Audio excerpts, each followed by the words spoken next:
Welcome, and thank you for letting these old stories keep you company tonight. This is The Sleeping Shogun, a quiet place where the long night is filled with the slow, gentle tales of old Japan. Tonight we do not follow a person, or a battle, or a life. We follow a single day, one ordinary day in the old city of Edo, from the dark before dawn until the dark after midnight. We will hear the bell that opened the town, and the selling cries in the morning lanes, and the saw and the razor and the wind bell of the evening. And then, one by one, we will hear them fade until nothing is left but a watchman's staff in an empty street. And then not even that. Nothing happens tonight. No great event, no turning of history, only a city of 1,000,000 people, waking, working, eating, and going down into sleep, exactly as it did on 10,000 nights that no one wrote down. There is nothing here to follow, and nothing you need to keep. The names will pass, and the hours will pass, and you are meant to let them. So settle in now. Adjust your pillow and let your shoulders grow heavy. Let your breathing slow to the quiet of the sleeping town. If you fall asleep long before the last bell, that is exactly as it should be. The day will close without you, as it always did. Now, as the first bell wakes the dark city, let us begin. Akemutsu, the bell opens the town. Akemutsu, the bell opens the town, long before the first mechanical clocks arrived to divide the day into identical, unyielding increments of 60 minutes. To understand the rhythm of the great city in the 19th century, one must look not to the sky or to a dial, but to the deep, collective weight of its silence, and to the specific, hidden discipline that broke it every morning without fail. Imagine the capital in the hours just before the dawn, when the vast expanse of low wood and tile roofs is still held fast in the gray, heavy remnants of the night. The air carries the sharp, pristine chill that belongs only to the final hours of darkness, a cold that settles into the dirt and turns the muddy banks of the Sumida River into a stiff, quiet crust. At this hour, there is no wind passing through the thousands of narrow, interlocking alleys of the commoners' quarters. The great city, home to over 1,000,000 souls, lies perfectly still under a sky the color of damp slate, a silent expanse of gray roofs that do not move. Then, from the elevated ground at Hon Ishicho, the stillness is broken. The awakening of the town does not begin with a sudden clamor for the residents, but with a hidden signal passed between the watchmen of the air. This is the Sut Gain, 3 solitary warning strokes of a massive bronze bell. It is not a call to wake the sleeping commoners. It is a direct sign hand-delivered through the darkness to the next distant bell tower, a silent command to prepare, to listen, and to catch the day. The first strike leaves a long, shivering resonance that travels outward across the dark roofs. The second and third follow in measured intervals, priming the frozen air. If a watchman at the next tower misses these 3 strikes, the punishment is swift and severe. While the city sleeps, these distant men are wide awake, leaning into the dark, ears strained, waiting for their cue. Once the signal is given, the true day is struck. The main strokes begin at Hon Ishicho, 6 heavy, rhythmic thuds that march decisively through the morning fog, spaced with a steady, unhurried precision. As the final note leaves the tower, the next bell in the chain catches the sound. From tower to tower, the morning does not roll over the city like a single wave. It walks across Edo step by step, from Honishicho to Ueno Kaneji, and onward through the quarters, taking long minutes to complete its journey through the dark. It is a slow, methodical march of bronze, an invisible chain of sound that tells every watchman and every official that the period of isolation is over. As the resonance finally dissolves into the gray light, the barriers that separate the different quarters of the city begin to give way. At the boundary of each major district, the great wooden town gates are unbolted by their keepers. Simultaneously, within the deeper labyrinth of the residential blocks, the landlord of the back alley neighborhood steps out into the biting morning air to open the longhouses. He approaches the alley gate, the heavy barrier that seals the commoners' dwellings from the main street, and begins to undo the defenses of the night. There is a dry, harsh, grating groan as the weathered timbers, swollen with the overnight dampness, slide reluctantly against one another. This is immediately followed by a solid, hollow, wood-on-wood impact, the heavy thud of the thick wooden bar being lifted from its iron brackets and set aside. With that single, familiar sequence of friction and impact, the isolated rows of small, shared dwellings are reconnected to the wider world outside. Inside, on the cramped earthen floor of one of these narrow houses, the work of the day begins while the corners of the room are still thick with shadow. A woman kneels in the small, freezing space, her movements smooth and economical, guided entirely by muscle memory developed over thousands of identical mornings. There's a sudden, sharp, dry scraping sound, an iron striker being brought down violently against the dark, sharp edge of a flintstone. Once, twice, 3 times the metal bites the rock, casting a small shower of bright, fleeting sparks into the darkness. A few of these tiny fires catch the charred tip of a sulfur-tipped splinter of cedar, until a fragile, glowing orange coal appears in the dark. She breathes on it with a steady, gentle exhalation, her breath coaxing the small spark into a true flame, which she then feeds into the dry wood and charcoal of the small earthen cooking stove. Within minutes, the heavy scent of burning wood and the thick, white smoke of a new fire filled the small entrance, rising toward the rafters and stinging her eyes in the morning chill. Then, completing the morning pattern, comes the clean, heavy sound of water. Cold, clear water, drawn from the shared wooden well in the center of the alley, splashing into the bottom of a deep iron kettle. The gate is open, the fire is burning, and the long day of the longhouse has quietly begun. Asa Itsutsu, the hour of the selling cries. Asa Itsutsu, the hour of the selling cries. Marking the time when the morning sun begins to clear the eastern roofs and touch the narrow dirt floor of the communal longhouse. In the capital, where the dawn was single-minded and sharp, the morning meal followed a sequence that rarely altered from one household to the next, focused entirely on the single, daily boiling of rice. Unlike the households of Kyoto and Osaka, where the stoves were lit closer to noon, an Edo household prepared its grain but once a day in the hours following the open gate. This early rice, steaming and wet from the heavy iron pot, was the only warm food most commoners would encounter until the sun went down.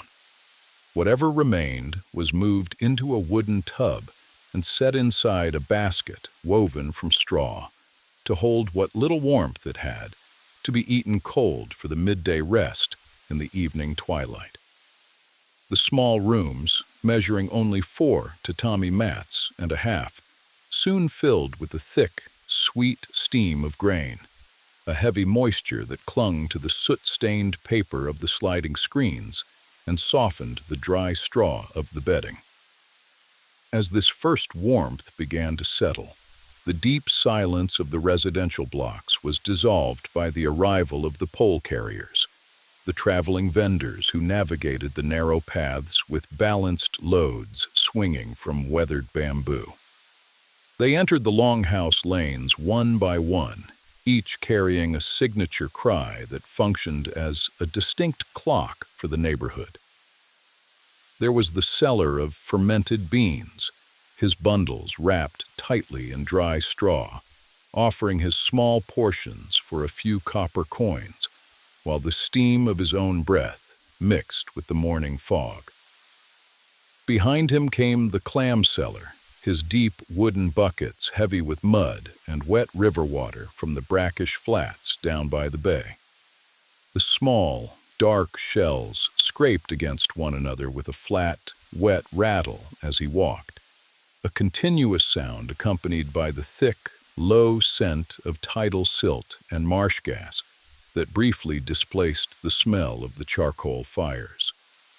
Further down the lane, the seller of bean curd set his yoke down by the well, his heavy white blocks resting in clean water.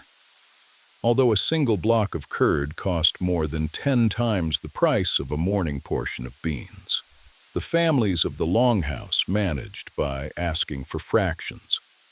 Purchasing a small quarter block cost nearly 3 times that of the beans, a heavy expense that remained a rare, deliberate choice for the breakfast soup.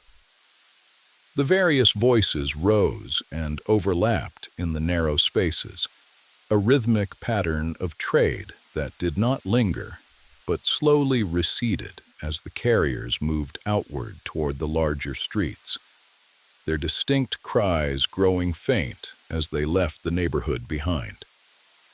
With the voices of the vendors fading into the wider town, the children of the block began their short walk toward the temple school. They carried small wooden boxes containing their brushes, paper, and inkstones, moving under the watchful eyes of the neighborhood landlord who stood by the outer wooden gate. Inside the schoolroom, the air was entirely different from the damp steam of the longhouses, dominated by the heavy, sweet scent of pine soot and animal glue that rose from the small wells of stone. There was no collective recitation here, and no shared lessons shouted in unison. The master sat at the front of the room, calling each child forward one by one to receive an individual sheet of paper marked with fresh, black characters. The room remained steady and slow, filled only with the rhythmic, scraping sound of ink sticks being ground against wet slate, a continuous, low friction that seemed to match the soft light filtering through the large paper screens. The children bent over their low desks, their fingers stained with black ink, learning the shapes of characters that had governed the country for centuries, while outside, the morning voice of the city grew dense and wide. Hiru Kokonotsu, 9 feet by 12. Hiru Kokonotsu, 9 feet by 12, marking the deep noon when the sun stands highest over the capital, and the rhythmic dynamic of the streets shifts from a restless morning movement to a heavy, temporary rest. Across the immense sprawl of the city, the midday cessation of labor is announced by the distant, sequential strokes of the bronze bells, and the men who build the physical frame of Edo lay down their tools to seek what little shade the low eaves can provide. Among them is the carpenter, whose entire morning has been measured by the exhausting, mechanical resistance of seasoned timber and the steady expenditure of muscle and bone. From the hours following the open gate, his hands have guided the long steel teeth of the saw as they bit into the damp grain of raw cedar. A sharp, continuous, metallic screaming that filled the construction site with the pungent scent of fresh resin and wet wood flesh.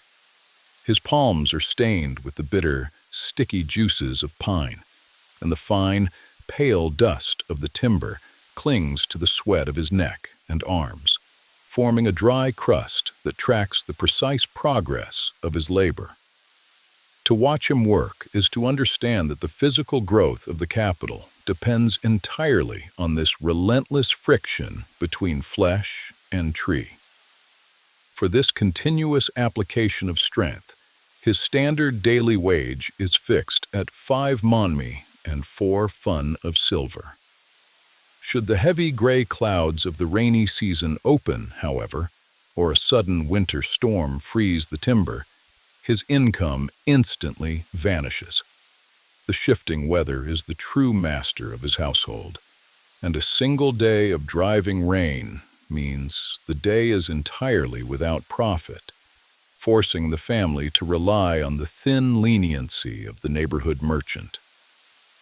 When the noon bell finally subsides, he leaves the sawdust of the site and walks back toward the narrow alleyway of his home, his sandals kicking up small puffs of dry dust from the road as he seeks the familiar perimeter of the shared longhouse. Returning to the small space he calls home, he enters the room where the 4 tatami mats and a half are already crowded with the absolute fullness of his family's material existence. Within this rigid perimeter, 9 feet across the front and 12 feet deep, there is no empty floor and no unused corner. For the single room must function simultaneously as a kitchen, a workshop, a nursery, and a place of rest. Because the house lacks any built-in closets, wooden cupboards, or deep drawers to conceal the machinery of daily life, every object the family owns is visible at a single glance, stacked with a desperate, practiced neatness against the plaster walls.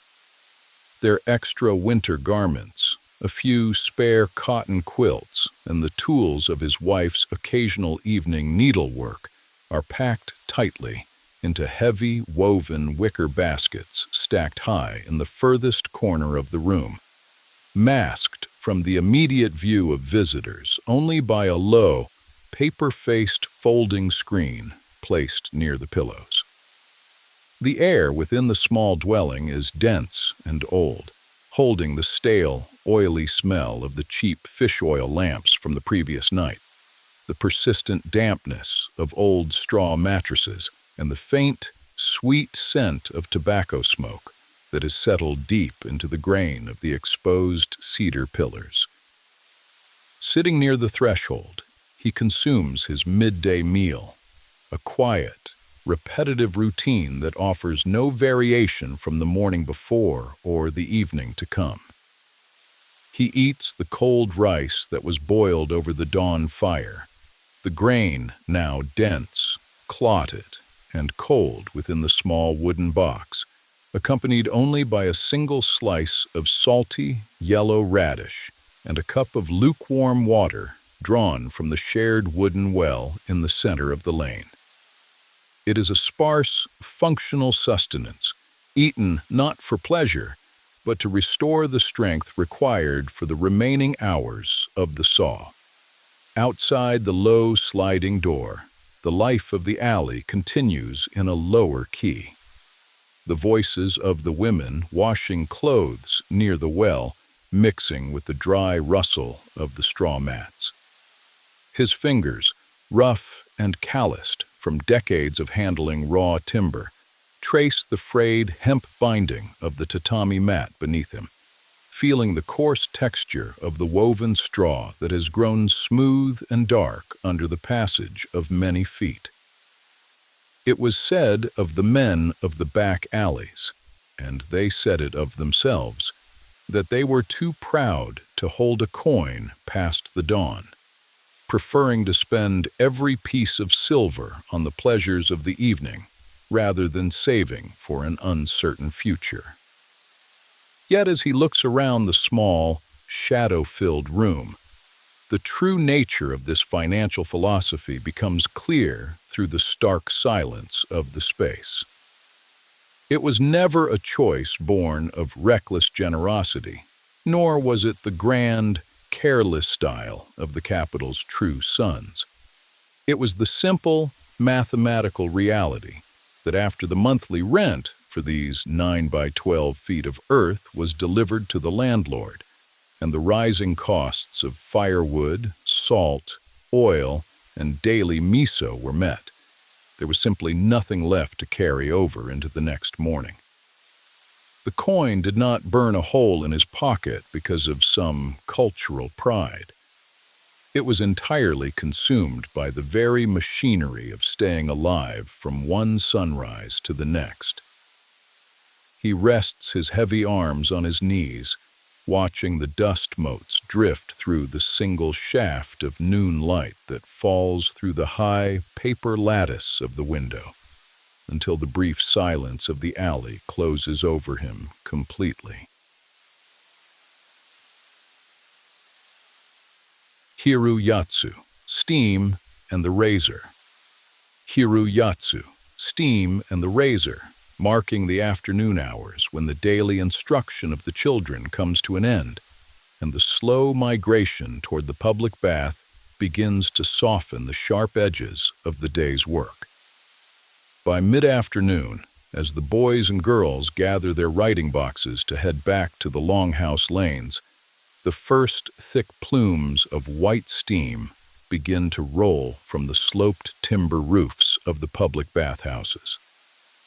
The bath was the great leveling ground of the capital, a highly organized space where a common laborer could buy his way into a temporary warmth for a mere 10 copper pieces, an expense that remained smaller than the price of a single bowl of buckwheat noodles, and was easily met even by those who lived from hand to mouth.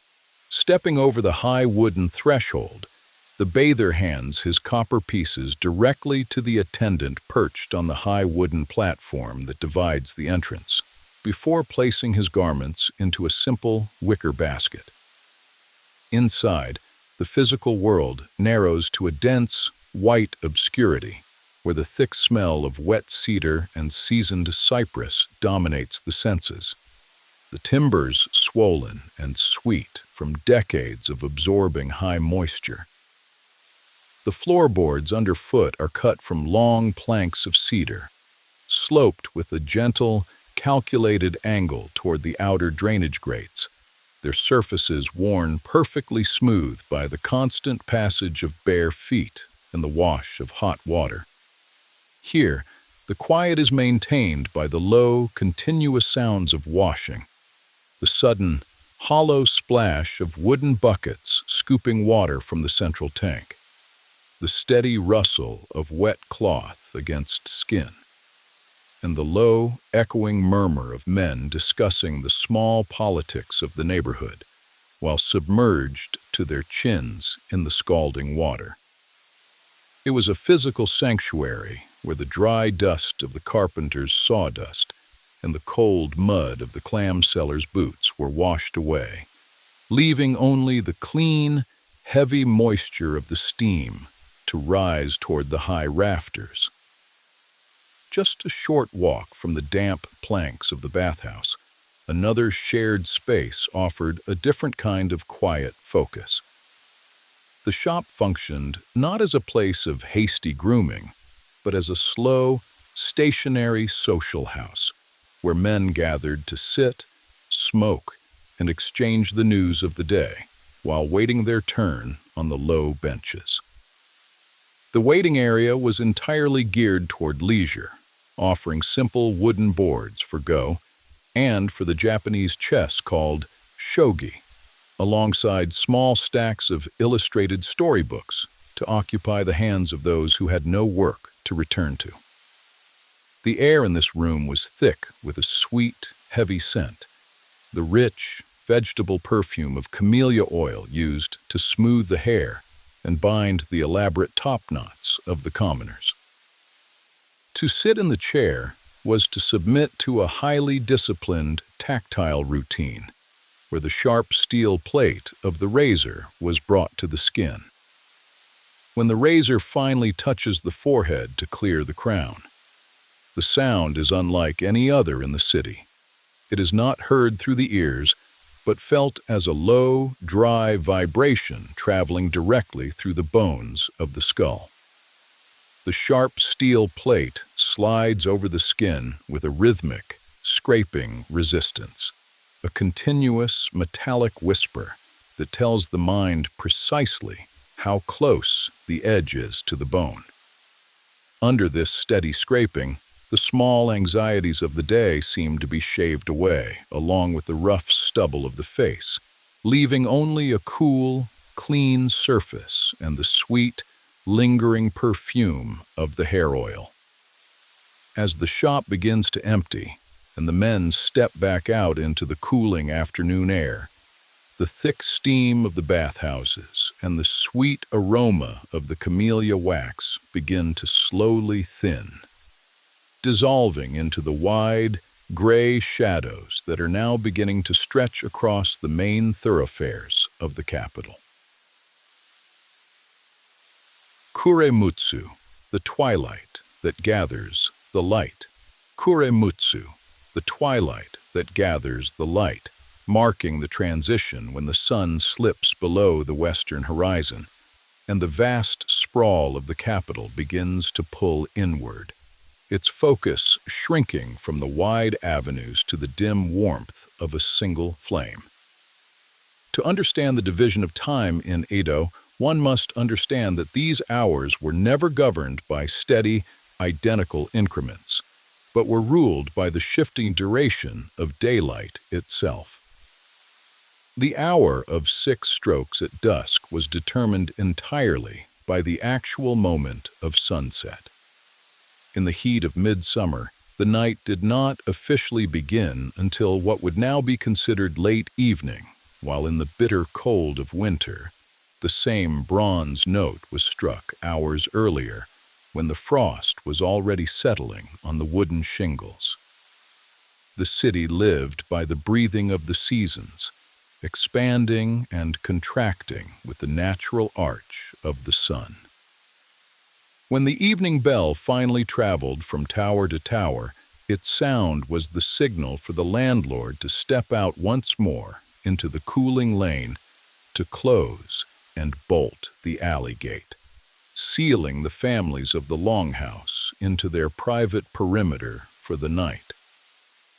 As the physical boundaries of the world contracted to the dimensions of the 4 tatami mats and a half, the families turned their attention to the struggle against the dark. In the narrow homes of the commoners, this combat was waged with the paper-framed lamp that served as the primary illumination for the evening. While the wealthy merchants of the main streets could afford to burn the clean, sweet-scented oil pressed from rapeseed, the laborers of the back alleys relied entirely on the cheap, dark oil extracted from fish. This fish oil, costing about half the price of the refined seed oil, carried a heavy penalty for its economy. The moment the spark from the sulfur-tipped splinter touched the wick, the small room was filled with a dense, heavy odor, the sharp, oily stench of burning sardines that hung in the air and clung to the cotton bedding and the paper of the sliding screens. The flame itself was small and dim, casting a pale, yellow circle of light that was so weak that a woman wishing to mend a torn garment or a child hoping to read a page of handwritten characters had to lean so close to the paper frame that their foreheads were warmed by the heat of the oil dish. Beyond the dim circle of the fish oil lamp, the rest of the room remained in deep, flickering shadow, the corners thick and black. The soot from the burning oil rose continuously toward the low rafters, settling as a fine, dark powder that stained the ceiling and left a quiet, gray residue on the wooden beams. It was a visual reminder of the thin margin that separated their lives from the absolute darkness of the night outside. Yet, despite the dimness and the heavy odor of the sardines, the lighting of the lamp was the signal for the evening meal to begin. A quiet, sparse routine that offered no variation from the simple fare of the morning. The family sat on the coarse straw of the mats, consuming the cold rice from the morning boil, over which they poured hot, bitter tea. It was the same rice they had eaten at noon, and the same radish beside it, offering only the flat resistance of salt against the tongue. The small, yellow circle of light held steady in the center of the dark floor, leaving the outer edges of the room in shadow, and the flame went on burning. Yoru Itsutsu, the wind bell and the low laughter. Yoru Itsutsu, the wind bell and the low laughter, marking the transition into the deeper night when the sounds of the capital swell to their absolute peak before the long, steady decline toward the dawn begins. Across the crowded districts, the evening brings a different kind of heat to the narrow lanes, as the cool air mixes with the steam of the street stalls and the dense, warm breath of the gathering crowds. In this hour of maximum noise, the sensory landscape is dominated by the mobile noodle vendors who carry their small wooden kitchens balanced on weathered bamboo shoulders. They navigate the dim alleyways, guided by the single, clear note of a small bell that swings from the forward tip of their carrying pole. As recorded in the detailed observations of the time, the vendor was careful to hang precisely one bell from his yoke, a solitary cup that chimed with a sharp, clear rhythm at every step he took through the dark. This single sound, high and clear, was accompanied by the rich, heavy scent of thick soy sauce and dried bonito flakes, boiling in the deep iron pots. A warm, sweet steam that drifted through the open doors of the longhouses and drew the hungry commoners out into the dirt lanes.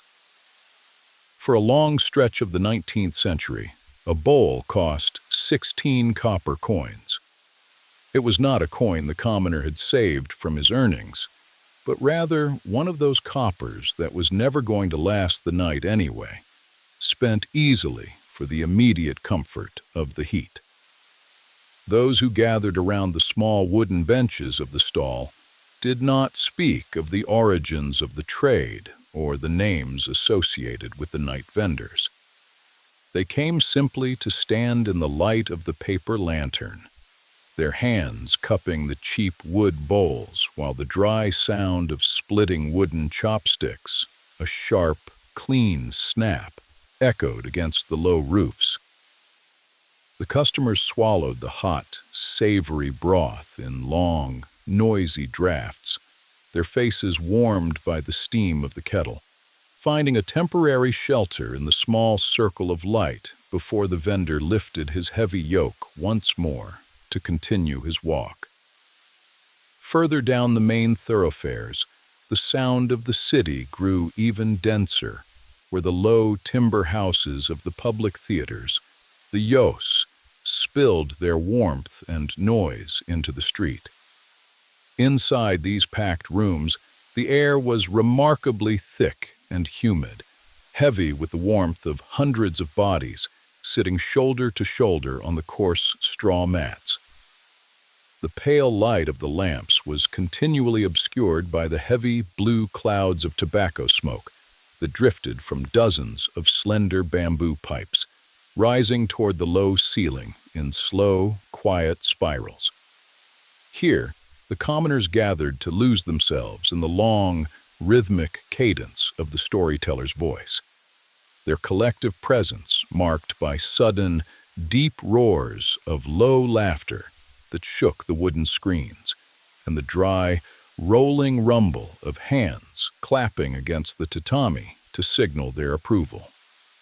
It was the moment of the day when the voice of Edo was loudest, a dense, interlocking chorus of bells, boiling soup, splitting wood, and human voices that filled the night to the very brim.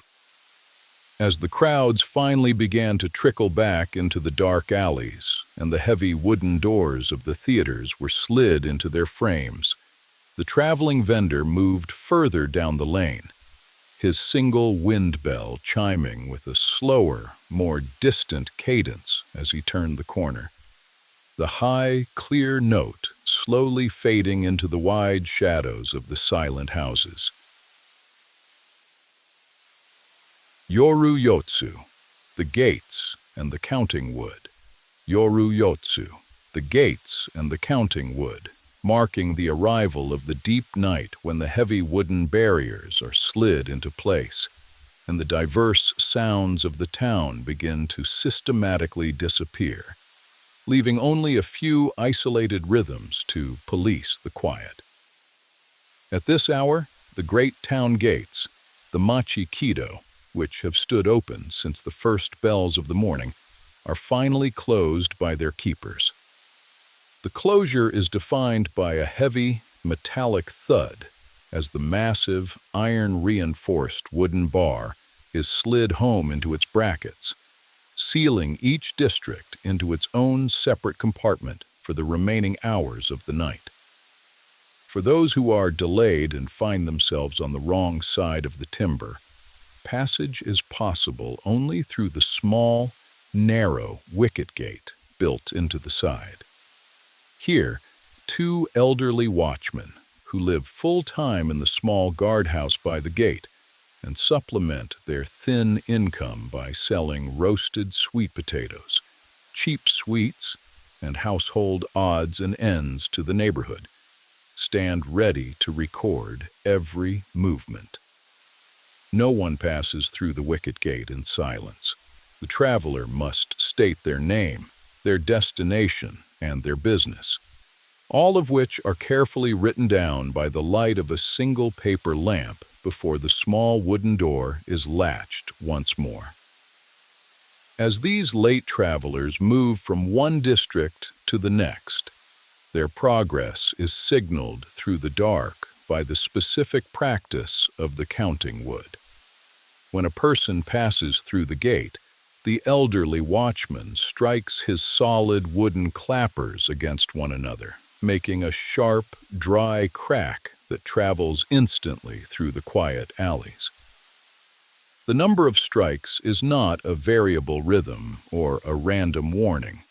The watchman strikes the wood exactly the same number of times as there are people passing through his gate. If 3 people step through, the wood is struck 3 times. If a single person passes, there is only 1 dry crack. The watchman at the next gate down the street stands in the darkness, listening to these sharp impacts, and waits to receive the exact same number of souls. Should 3 strikes echo through the night, but only 2 people arrive at his post, the alarm is raised, the entire block is awakened, and the search of the longhouses begins without delay. This strict acoustic count is the thread that binds the empty streets together, ensuring that no shadow can move through the capital without being measured. Within the narrow alleyways of the longhouses, the night grows steadily darker as the residents begin to eliminate their own small lights. Because the cheap fish oil is precious and cannot be wasted on sleep, the wicks are systematically blown out, one by one, until the thick, gray smoke of the dying sardine oil is the only trace of the family's presence. In the darkness, the sounds of the day are taken away in a strict, predictable sequence. First, the distant laughter from the public theaters is cut off as the heavy shutters are closed. Then, The scraping sound of the wooden bowls and the splashing of wash water near the well disappear, leaving only the quiet drip of water at the well. The low murmur of family discussions fades into the dry rustle of the straw bedding, and the warm, thick smell of the noodle soup is replaced by the damp chill of the night fog. Only a few communal lights are left to burn, their pale, yellow circles held captive behind the paper screens, while the rest of the town settles back into the dark.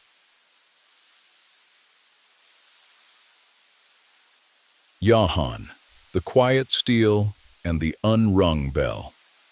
Yahan, the quiet steel and the unrung bell, marking the arrival of the deepest midnight when the final layers of human presence are stripped away from the lanes, and the capital submits to the absolute dominion of the dark.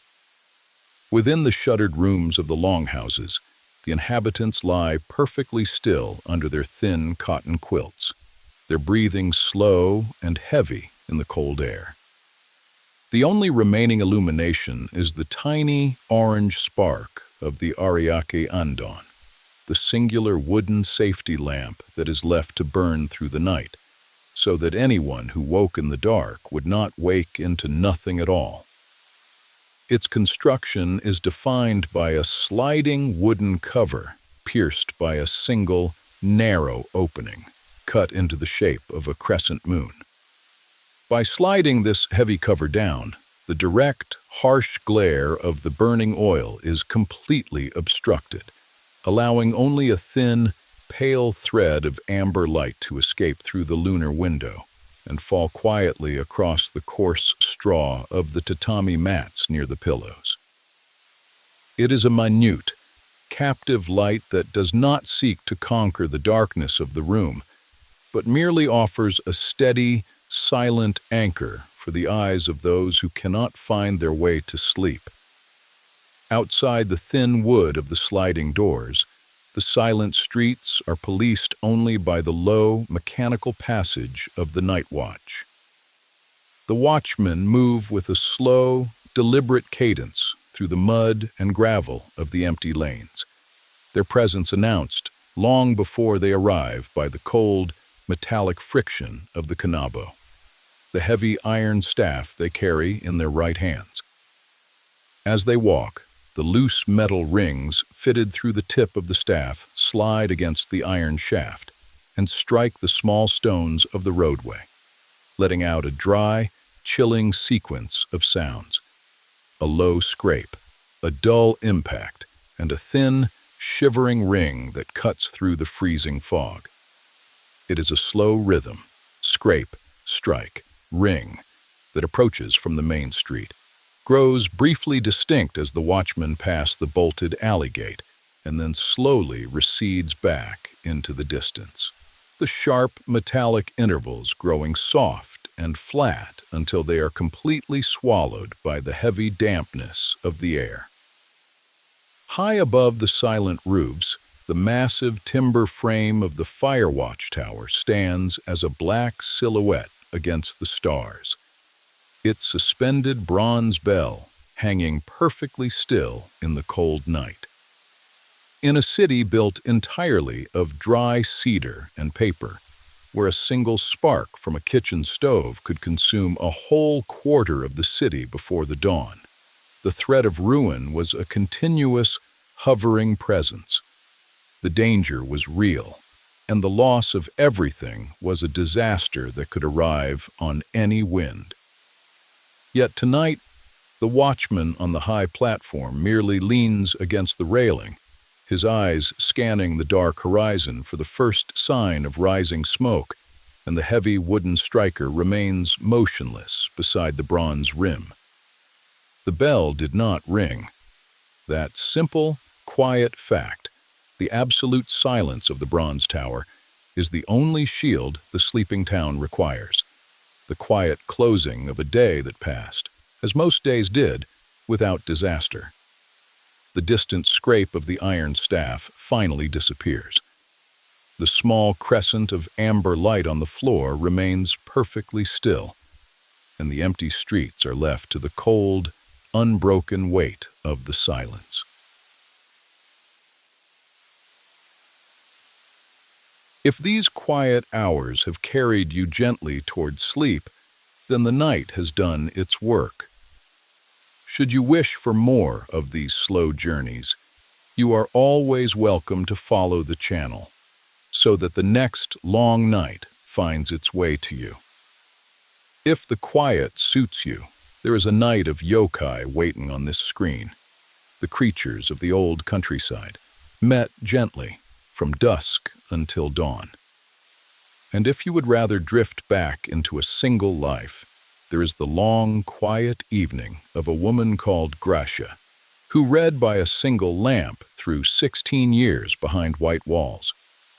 Both are long, both are slow. Neither will wake you, but there is nothing left for you to do now. Adjust your quilt once more, let your breathing settle into the slow rhythm of the dark, and rest easily and completely until the day is fully wide.